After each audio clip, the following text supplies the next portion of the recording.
And now, Move the Sticks with Daniel Jeremiah and Bucky Brooks. What's going on, everybody? DJ Bucky here. Hope you're having a great day. We're jam-packed with things to talk about, Buck. I feel like every minute there's a new story that pops up that grabs our attention. Definitely busy times here in the in-season / off-season portion of the year. Yeah, no, it's crazy. We knew the hiring cycle, the coaches' hiring cycle would kind of pop after that first round of playoff games, and man, has it popped like crazy. And it seems like today is the day where everyone decided they wanted to hire their head coach. And so it has been fast and furious this morning. And so we'll talk about all the news. We'll talk about the quarterbacks in the top 2020 quarterback prospects with Tua entering the fray. And then maybe, just maybe, if we have a little time, we'll touch on the divisional round playoffs. But maybe we'll talk about that on Thursday. We'll see. Yeah, we've got plenty of time to get into those. I do want to start, before we get into the new head coaches for the Carolina Panthers and the New York Giants.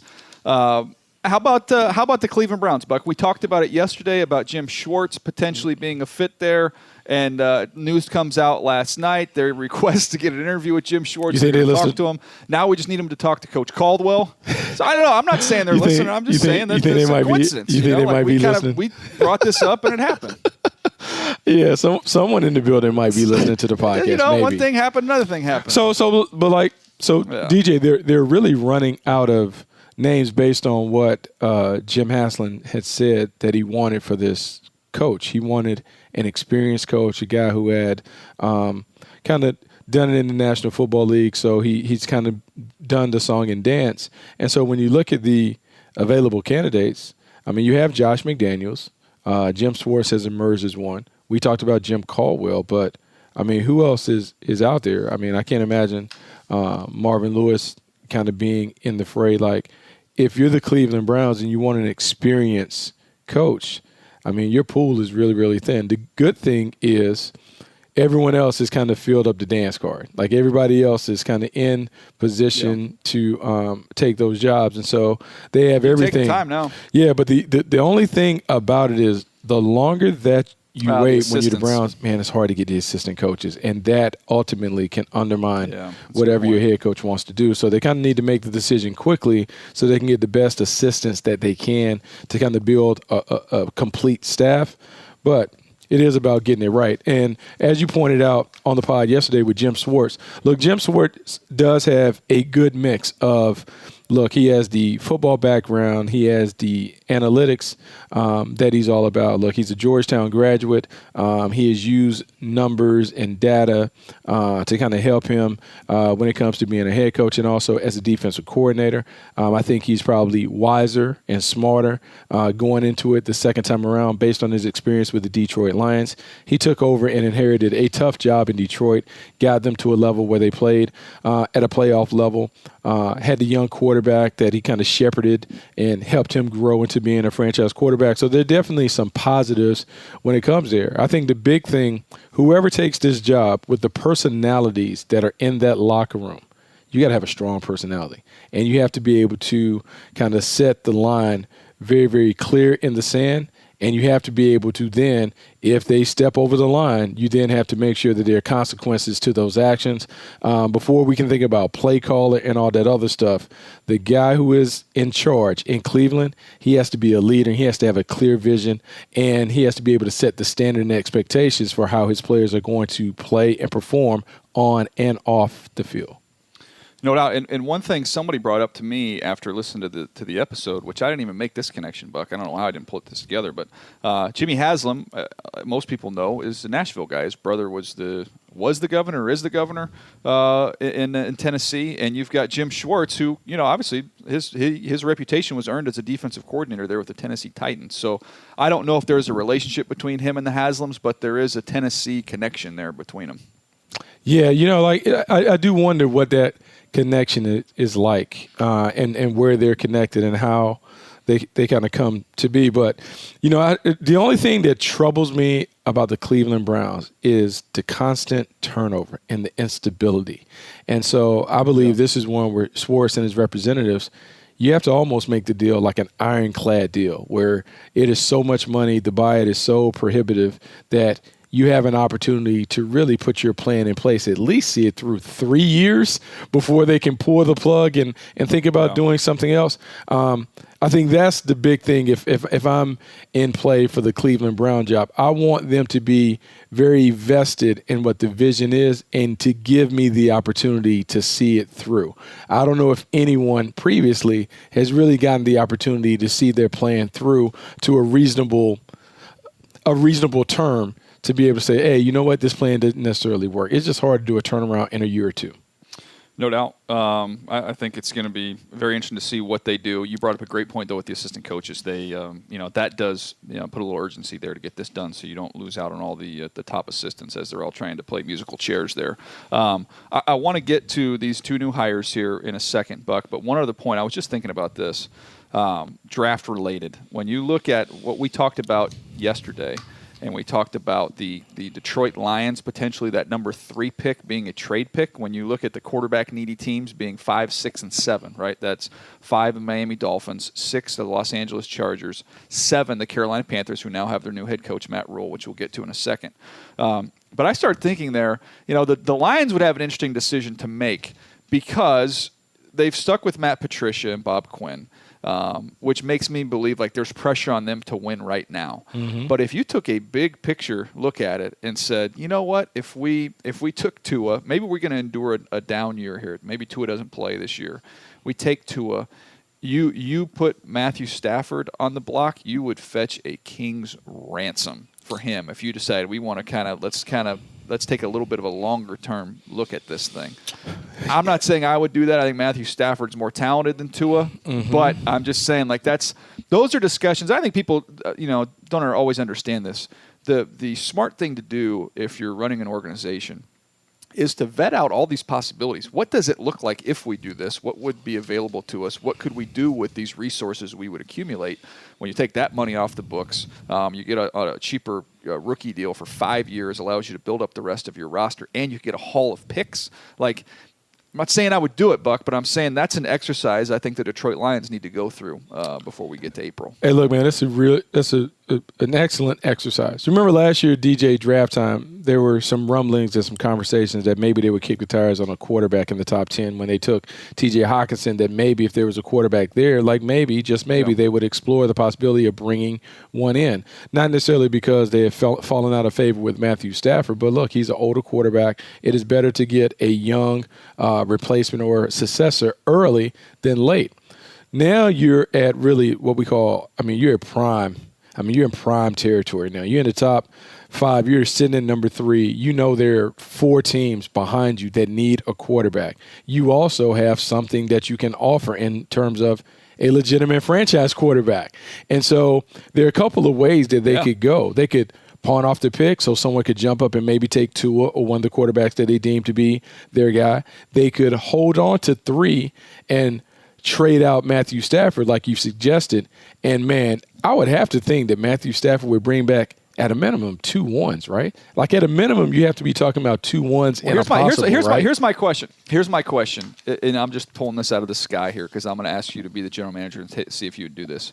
I don't have the draft order in front of me, but I believe the Raiders are something like, 12 and 19, I think, 2 top 20 picks. Ooh.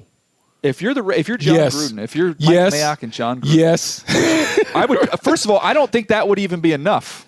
I think it would cost you those 2 ones, and maybe it's next year's, 2 or whatever, 2 ones and a 2, maybe. I don't know, but that's all of a sudden now. If you're Detroit, if you really did like Tua and you felt he was healthy and you thought you could move forward with him, man, you've got a chance to add a lot of pieces. And I'm thinking if I'm the Las Vegas Raiders going into a new building and I could trot out Matthew Stafford for that first game. See, because then I'd be thinking long and hard about that one. Because then it also plays into we give up the 2 ones and we may give up a 2 next year. But then when we trade Derek Carr, we'll recoup some of that stuff back. We may not get. Yeah, we may not get. Assuming you can find a partner. Yeah, we may not be able to get the ones back, but we certainly can get some 2s and some 3s for Derek Carr because he's a proven quarterback. And look, whatever you think about him, but he has been a starting quarterback in the league, and he would fall in maybe that top 20 when it comes to evaluating the starting quarterbacks in the league. There is a value to that. Man, Man, you talk about getting into trade. I took a left turn on this podcast.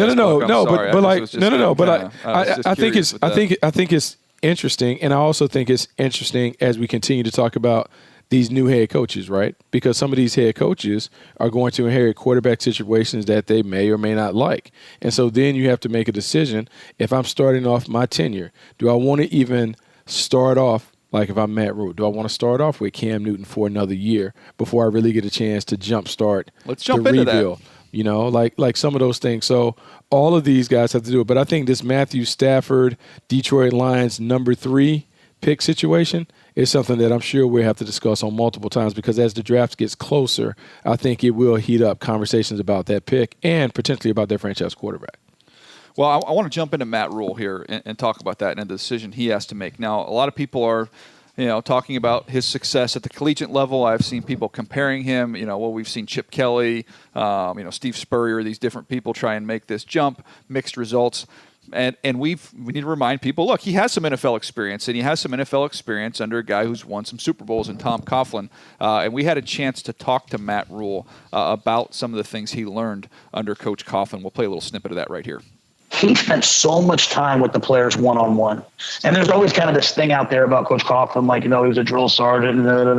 But, like, he would meet with Justin Tuck, and he would meet with Eli, and he would meet with, Hakeem Nicks. And he would meet with those guys one-on-one and talk to them. And that way they weren't ever getting called out, but they were hearing his message from him. And to me, I always tell we asked earlier about leadership. I always tell our coaches and our players, our message, your words, man. I'm going to say it one way, you say it another way and make it way cooler. That's fine. But our message, your words, and that's their chance to say, Coach, I don't like that message. And so, whereas I used to be a little bit more of, probably, team meeting, yeller and screamer on the practice field, I mean, I still am an intense guy, but I spend a lot of times with my players. I spend a lot of time one-on-one. I spend a lot of time with 2 or 3 guys. I'll watch the tape with the backup left tackle, just one-on-one. And I learned that from Coach Coughlin because he built amazing connections that way. And you need that when you go to a place like New York where the media and everything's under the microscope. He did it one-on-one in close quarters, and I thought it's what allowed him to have a tremendous amount of success. Well, Buck, you get a chance to hear that back again. You could definitely hear the influence there with Coach Coughlin. And I think Matt Rhule comes into this a little bit more equipped than maybe the average college coach would, making this jump. But to me, the biggest information that came out of him going to Carolina was the length of the contract, 7-year contract worth up to, I believe, $70 million is what's out there, what's being reported. And if you look at Coach Rhule's track record, the first year is rough. The first year he's taken over programs, it's been rough. And then the second year they get up and rolling, and then they take off. And so to me, when you're looking at the decision to make with Cam Newton is your quarterback if you're hell-bent on winning a bunch of games and trying to be the best you can be in the short term. I don't think that's necessarily going to be the long-term answer there for Carolina. So if the contract length says long-term, you're our guy. If his track record says we're thinking long-term, that to me does not point to Cam Newton being with the Carolina Panthers next year. That's just me on the outside looking in. Yeah, so here's the thing about the Cam Newton conversation, and I hear people talk about the Cam Newton thing, but when I look at the deal, DJ, the deal is $19 million. The deal is he's not making that much money. The deal is half of what Russell Wilson is making. The deal is it pales in comparison to what Jared Goff and Carson Wentz and Dak Prescott will make. I believe if I'm Matt Rhule, I think you have an opportunity to do a couple different things. I think you can hold on to Cam Newton while ushering in a younger guy, potentially. But I think here's where it all hinges on. It hinges on going to the conversation, having a chat with the director of college scouting and asking him, what do we think about the 2021 quarterback class? And are we confident that there are 1, 2, 3 players in that class that would be franchise players. Because if there are 3 players that are franchise caliber in that class at the quarterback position, I think you can move on from Cam Newton. You take all the L's and the losses, and you put yourself in a position to get a Trevor Lawrence, a Justin Fields, whoever else may be in the class. Oh, can you imagine Trevor Lawrence in that market there? You know that area. I mean, but you're gonna have to tank. You're gonna have to make sure you lose all of them. All the way. I mean, you're gonna have to make sure they might have too many good players to go. They may. I mean, so because look, he's gonna. I mean, unless something changes dramatically, like a Joe Burrow emerges and kind of takes over, like he'll be the presumptive number 1. But yeah, Matt Rhule has to make a decision. But based on our conversations, DJ, I think he's a long-term planner. I don't think he deliberately tears down things. Like this would probably, in my mind, be the best situation that he's inherited because he does have some good players. In those other situations, I don't know if he inherited a team that was kind of ready, built, and ready to win. And I'm not saying Carolina's all the way ready to win, but I think they are certainly competitive. And so he has to kind of weigh what is the best way to set this up for long-term success. Can he rebuild while still winning? We saw the Seattle Seahawks were able to do that with Russell Wilson when they completely flipped the team while having a quarterback there, and it worked for them. It just kind of depends on how quickly he can assess where his team is, how quickly he can kind of figure out what the landscape is in the NFC South, and what do we need to do to eventually be the bully in that division. Yeah, it's going to be interesting to see what he does, and I'm anxious to see staffing-wise. Is this bring the fly the play down to Waco and throw all your coaches on there and take them all with you? Or I don't think you can do that. Some more NFL guys. Yeah, I know, but that's going to be fascinating to see what he does. It will be fascinating. Puts this whole thing together. God, man, it will be fascinating. Because that was the reported issue with the Jets when they was talking with them last year, is they did not agree on staffing. So I got to believe when you give him as many years and as much money as Carolina has given him, it's going to be his call there on what he wants to put together staff-wise. One other thing that I wonder overall, about. Overall, though, in our visits with Coach Rhule, go ahead. One thing that I do wonder, what do they do personnel-wise now? Like, because when he has 7 years and he has that kind of money, he is in charge. So does that mean that Marty Hurney moves up in terms of a more like a presidential role, and then they bring another football guy in? How does Matt Rhule want to handle the personnel part of the organization? We've heard David Tepper talk about wanting to kind of, become forward-thinking on that side of the building, the football side of the building. So does that mean that they have an analytics-based operation? Do they have a kind of like an old school general manager type that comes in knowing that Matt Rhule has the big stick? It'll be interesting to see how they kind of retool and rebuild their personnel side while also rebuilding their team. The way I understand it is they're going to bring in somebody on the personnel side. Marty Hurney is going to be kind of elevated, or almost going to serve as a liaison there with a new personnel guy coming in. Marty, obviously with the experience, him well, is able to really work well with a lot of different people, and I think he'll be an asset to whoever comes in. The only trouble will be initially it sounds like it's not going to be a general manager's title. So you're not going to be able to get people out of contracts because you're not going to have any authority over the 53, which is going to prohibit teams, guys from being able to get out from their existing deals. So that limits a little bit of your field in terms of who you can go after. But that'll be an interesting hire, and I'm sure Coach Rhule will have a lot to say with who that person is, somebody that he wants to work with. But make no mistake, we always talk about it, Buck. People always ask the question, who has the juice? Who has the power? Like, every 2 weeks you'll find out. That is a healthy chunk there for Coach Rhule. So he's got the influence there in the building. Oh, he definitely has all the sway in the building. I mean, that's a big check that he has. And I think it's good, man. He's one of the guys that I've grown to admire. I've grown to really respect a lot from multiple interactions. The time that we had him on the podcast, interview him at the Combine, I really liked the direction. I also like the fact that I don't think he is huge change from Ron Rivera from a philosophical standpoint. So I don't know if they have to completely blow up their roster to kind of play to the vision that he wants to play. Ron Rivera wanted a tough physical football team. I believe Matt Rhule has said that's how he kind of wants to play rough and tumble football. He has a running back in place. Depending on what you think about the quarterback, they got some young pieces. But at least from a style standpoint, the personnel that he inherits kind of fits the way that he wants to play. He just has to make some tweaks and adjustments to kind of really fill out his vision. But look, I like the hire. I thought it was a smart hire, and I actually like the Carolina Panthers situation better for Matt Rhule than the New York Giants situation, which was really, really talked about a lot. Yeah, the only thing that I would say the advantage would go to the Giants would be just that they have their young quarterback going forward, whereas the waters are a little murky there in Carolina. But again, that's why you get 7 years on the contract. You've got time to kind of sort that out. But everything I've heard, when you talk about ownership there in Carolina, top-notch. They're going to have new facilities. It's a full-on commitment there to do whatever needs to be done to be a sustained winner there. So I have a lot of belief there in Coach Rhule that he's going to get that thing rolling in Carolina. The job everybody thought he was going to get, Buck, the New York Giants. They announced their coach. They go in a different direction. They go to New England, but it wasn't for Josh McDaniels. It was actually for Joe Judge, who – man, when reading about him, Buck, I'll be honest with you, I did not know a lot about him, but reading up on him, long history there as a special teams coach, was under Scotty O'Brien, who's kind of a legendary special teams coach in the NFL for a long time, Scotty O. And then this past year has actually added the duties of receiver coach to his mix there. So you have somebody that's coaching special teams and a receivers coach, which does remind a lot of folks of John Harbaugh and his last I think it was last year or 2 years in Philadelphia under Andy Reid, where he actually started coaching in the secondary to go along with what he did on the special teams side to make himself a little more well-rounded. You know what, man? As a former special teams player, like basically my entire career was just about playing special teams, not necessarily on offense and defense. I really applaud the move, and I really hope that this begins to kind of set off a different trend.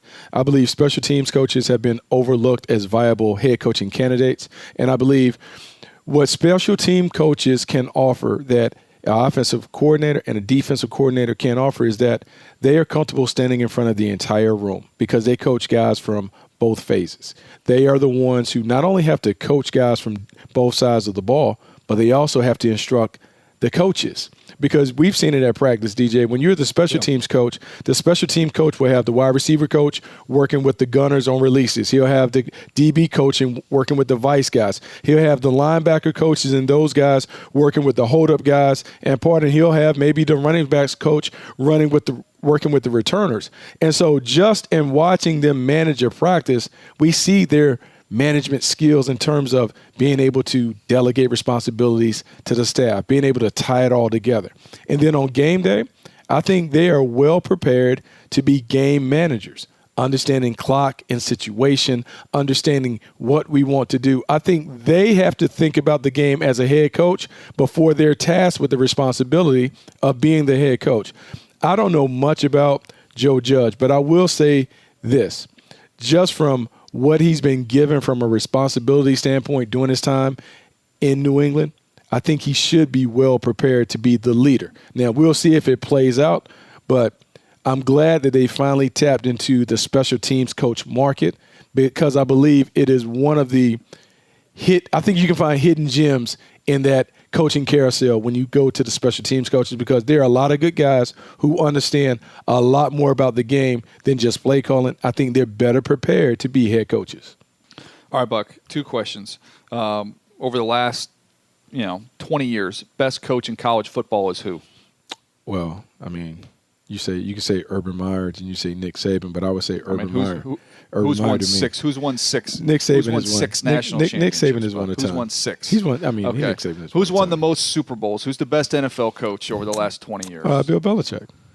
Bill Belichick. So, Mr. Judge, Joe Judge, time at Alabama and time with New England. He's had a chance to be around what most people would agree, the best 2 coaches, regardless of football, or regardless of level, for the last 20 years. This guy's been impacted by both of them, had a chance to learn under both of them. Not a bad resume to put together for a guy who's 38 years old. And I also love the fact, so many times people are always looking for that next job, Buck. They don't handle their business. And when he was at a lower level, in a lower role, I should say, at Alabama, to me, and I don't know this for a fact, but I know with a lot of guys like this, when they make the move from there to then go into a basically a QC job, quality control job in the NFL with the team, it's because those personnel have been on campus, and you've impressed them with your interactions with them and what you've done. So he obviously did something to catch the eye of Bill Belichick and the New England Patriots group with what he was doing at Alabama, and he was not in an elevated role. So that to me is another example of if you focus on the job that you have, do a great job, treat people the right way, not only do people in your building notice, people that come into your building from the outside, they notice as well. Yeah, I think they do notice as well. Now, look, I didn't know about the Alabama connection. I think it's great for you to bring up the Alabama and New England connection. I think there's a lot to be learned in that. You talked about him kind of being a worker bee. Being a worker bee, doing all the grunt work for Nick Saban, doing a lot of the grunt work for Bill Belichick, then ascending to being the special teams coach and the wide receivers coach. Look, man, the one thing that we know, both of those guys are taskmasters. They put a lot of responsibilities on everybody in the building, particularly the lower level people. They also teach you how to coach. The one thing that Joe Judge has to prove to everyone is that he can be his own guy, that he doesn't try to come and stand in front of the room and become Bill Belichick or Nick Saban. The guys who have struggled that have come out of New England were guys that tried to be like Bill Belichick. They tried to do the same things without really doing it within their own personality. If he can take all of the wonderful things that he learned from New England and Alabama, but present it in a package that is his, that is real and authentic, he can have success. But if he goes up and he tries to copy those that have influenced him, then he will have a struggle, because we have seen it. Players have a tough time when they can sense that this isn't who you really are. He just has to be himself. If he does that, he can do a really good job in New York. No doubt. Well, it's going to be interesting then on the college level. Mississippi State was a job that a lot of people thought that Joe Judge was going to take because he had played there. That job still remains open. Now Baylor's open after Matt Rhule left. So we'll see. Maybe we see some NFL guys go down to the college level here for those two jobs. I want to touch on that storyline. DJ, the Baylor job, right? The Baylor job is interesting to me because Matt Rhule had done a really good job of not only building it up, but he had done a really good job with recruiting. I wonder if you're Baylor administration, where do you go from here? Because he's done a really good job of getting them to kind of play in his own image. Where does that next coach come from? Because if the next coach, does he change what has been really working well for Baylor? Like, look, I can't fault a guy for leaving to take what he perceives to be a better job. But, man, I think it does have to put Baylor in a bit of a bind at this late stage of the process. Well, I think two things. Number one, I don't know, that was probably the ceiling for Baylor. Oh, for sure. To do this year, they were, a whisker away from being in the postseason. So strike while the iron's hot. I get that if you're Matt Rhule. But I thought, with the Big 12 being as pass happy and as wide open, and Baylor had a lot of speed. He talked about that with us, how he built his team around speed. But he installed a little bit of toughness there and some defensive mentality into that program, which I think we always talk about. You zig when everybody else is zagging, and that's a conference. It's all been offense, and he did a nice job of instilling some toughness and building up the defense. So to me, I don't go out and hire somebody that runs the air raid or somebody that's going to, that is like everybody else in the Big 12. You've got to find somebody that has a little bit of that toughness gene that Matt Rhule placed into that program. That, to me, is the profile for what you need to look for. Yeah, I mean, it'd be interesting. It'd be interesting to see. It'd also be interesting to see what the pool of candidates look like for both of those jobs, Baylor and Mississippi State. Mississippi State job is a hard job. It's kind of hard sometimes to attract candidates down there just because of Starkville or whatever. And then Baylor, I think you look at that job and you think that might be a prime job because the Big 12 does seem like it's coming back to the pack, and Baylor has an opportunity maybe to have some staying power.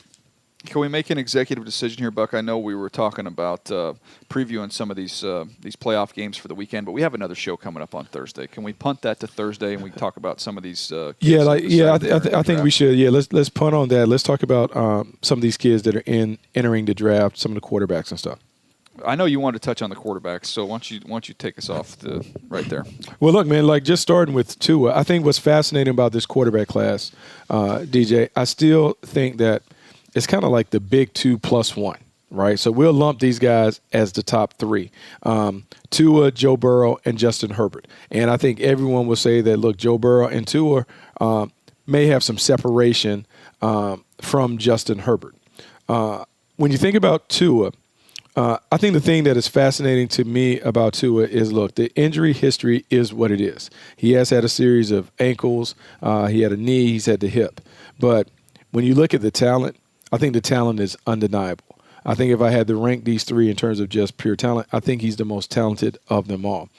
Yesterday, you talked about his arm strength and maybe not being like what it is, a strong arm. But I think he has more pace on his ball than Joe Burrow. And I think he has more pace on his ball than Justin Herbert. And his compact release, which is unconventional to me for a left-hander, the ball comes out, it comes out white hot, and it comes out on time. When he plays and he is protected and he's in the pocket, he absolutely deals. I will say the one thing that I worry about is Tua is a third-year junior.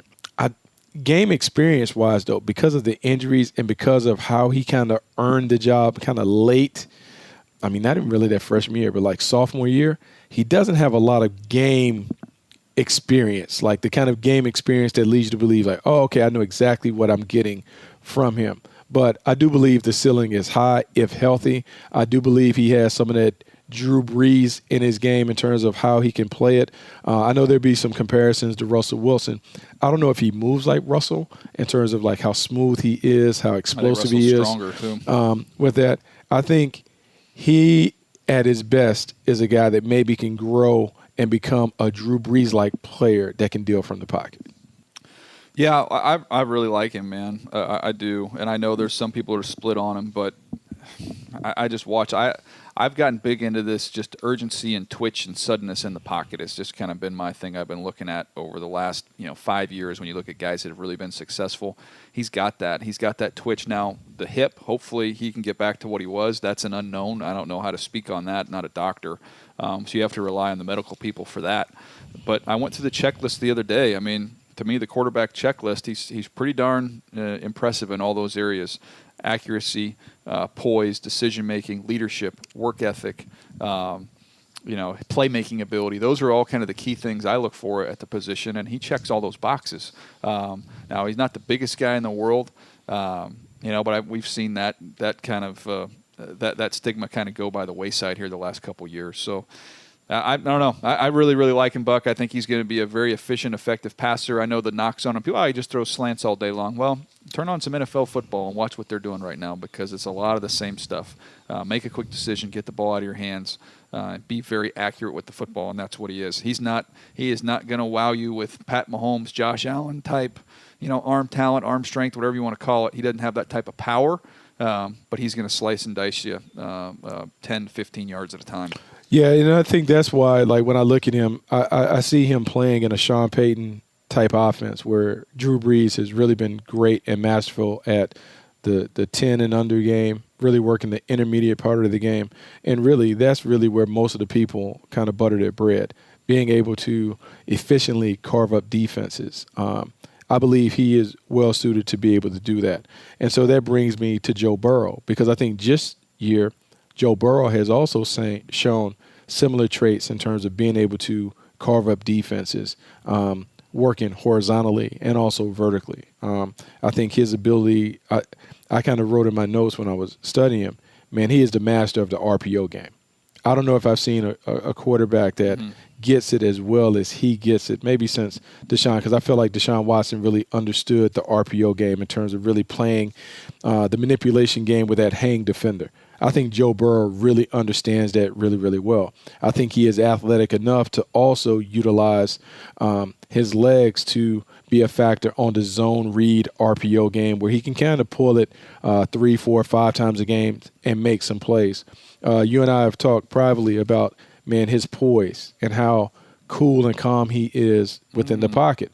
I think it's a stark contrast from what he showed his junior year to being able to show his senior year how he's very, very comfortable in the chaos and the traffic. And once or twice a game, he makes a play because he understands where it's coming from. He can slide, maneuver, elude, and evade and make plays.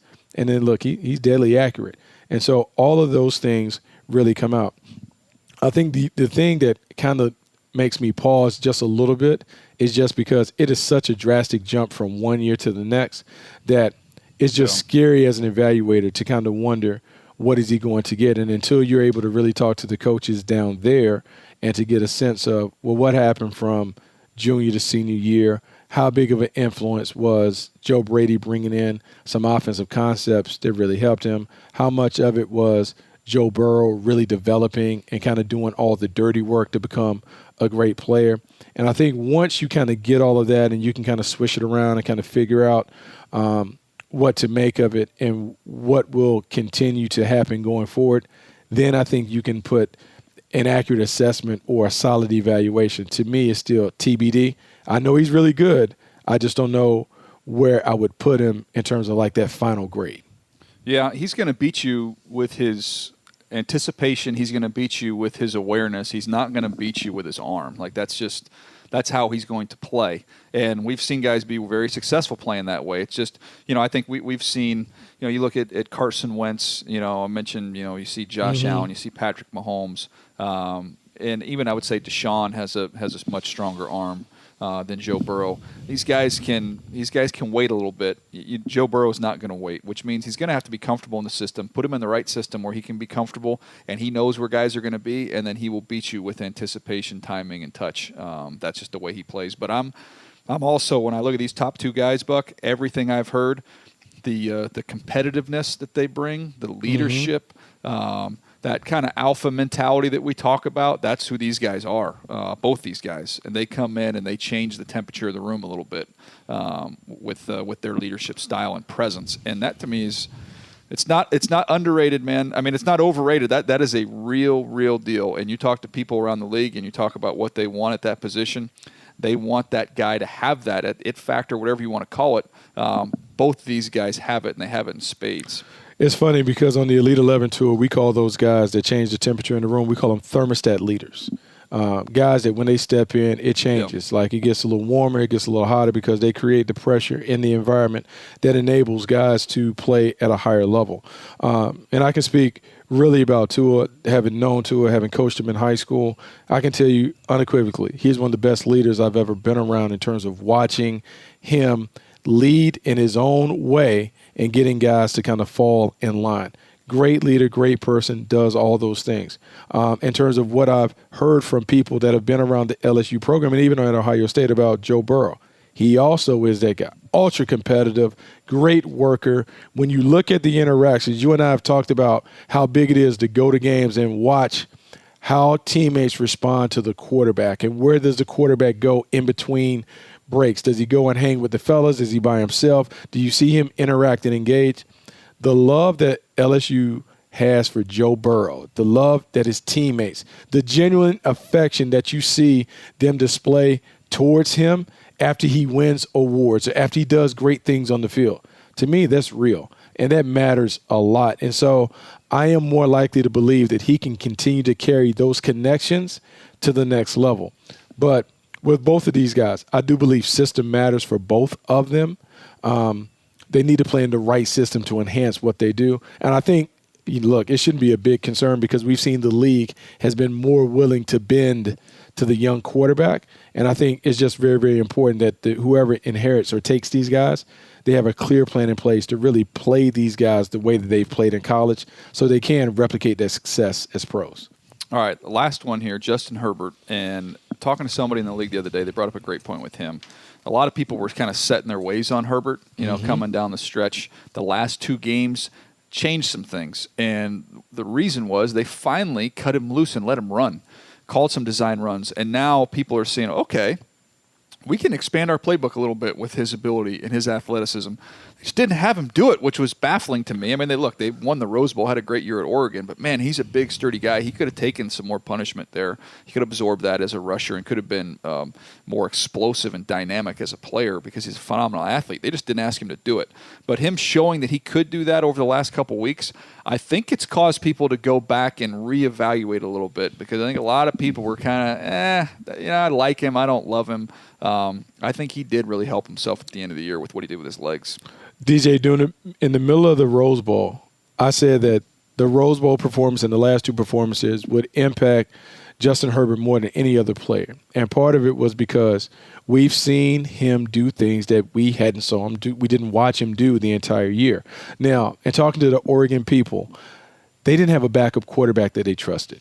And when he got hurt a year ago or a couple years ago, when they had to go to the backups, it wasn't good. And so part of the reason why they didn't really run him, they couldn't afford to put him in jeopardy where they would have to put the quarterback 2 on the field.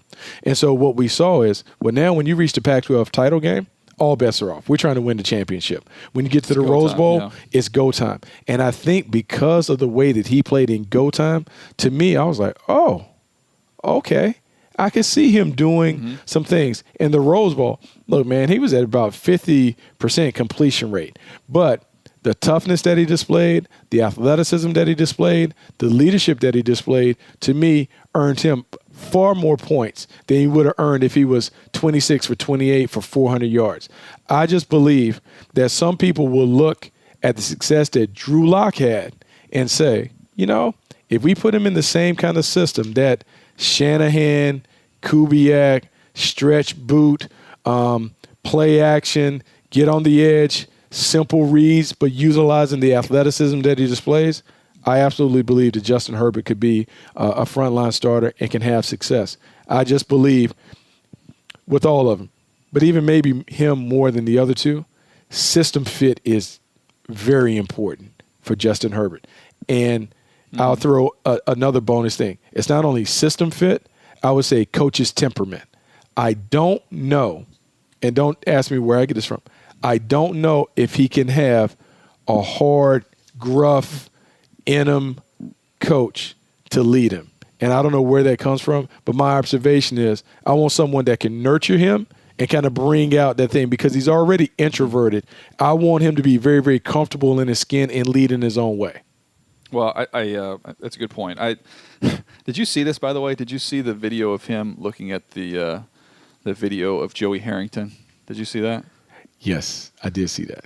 Because he had the jerseys on. Everybody in the league, and he was like, "Look, yeah." And Joey Harrington, look, and you got to understand, Herbert grew up in Eugene. In Eugene, Joey Harrington was the big deal, and Joey Harrington, that was the guy. So I think from a national standpoint, because somebody I was talking to is a big Joe Burrow guy, and they weren't a big Justin Herbert guy. And he brought up he's trying to be funny. He was like, "Look, Joe Burrow cried after he was hoisting up the Heisman Trophy, and Justin Herbert cried when he got a video from Joey Harrington. Like, I'm more of a Joe Burrow guy. But I was like, yeah, you got to understand, Joey Harrington's a big deal up there in the Pacific Northwest. But it was, I think for people that don't know the background there, like, man, Joey Harrington just moved this guy to tears. Like, Joey Harrington hasn't made anybody cry in a long time. That was for a different reason. No, I know, but I thought it was really cool. Look, I would equate what Justin Herbert, his affinity for Oregon was probably my affinity for North Carolina. And so if I got a thing from Lawrence Taylor when I was... Did Rasheed Wallace make you cry? No, he didn't make me cry because we're peers. We're teammates. However, if Kenny Smith or if Michael Jordan had sent me a personalized video, I might have Sam Perkins. Welled up. Sam Perkins. Yeah, that's all my crew. Like that's the same thing. So I can understand and relate to Justin Herbert being excited about Joey Harrington because on the ABC piece, what they also showed Herbert and his brother in Joey Harrington jerseys, and so for it to come full circle, I thought it was pretty cool. Well, there you go. Well, that was fun kind of working through those quarterbacks. I've started to work on Eason a little bit, who's got a lot of talent there at Washington. We'll see what happens with some of these other decisions. I would imagine Jake Fromm's going to come out. He hasn't not made a decision as we're recording this, but Buck, when you've started 40-plus games, his whole offensive line's gone. His offensive line coach left. His running back's gone. There's plenty to evaluate there. You kind of know what Jake Fromm is, for better, for worse. You like him, you don't like him. I don't really see how that changes if he goes back to Georgia. But we'll see what his decision is and what he makes. But he'll factor in there at some place. Yeah, he definitely will factor in there. It's interesting, right? Because that tier below what we call the top three, you're trying to figure it out, right? You got Jordan Love, too. You got Jacob Eason, you have Jake Fromm, you have Jordan Love. You have those guys in the conversation.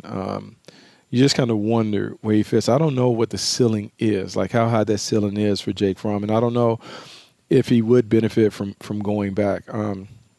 It's a tough one because, man, when you lose all your people around you, gosh, man, he could look bad while being a better player. He could look like a worse prospect, a lesser prospect, despite being a better player.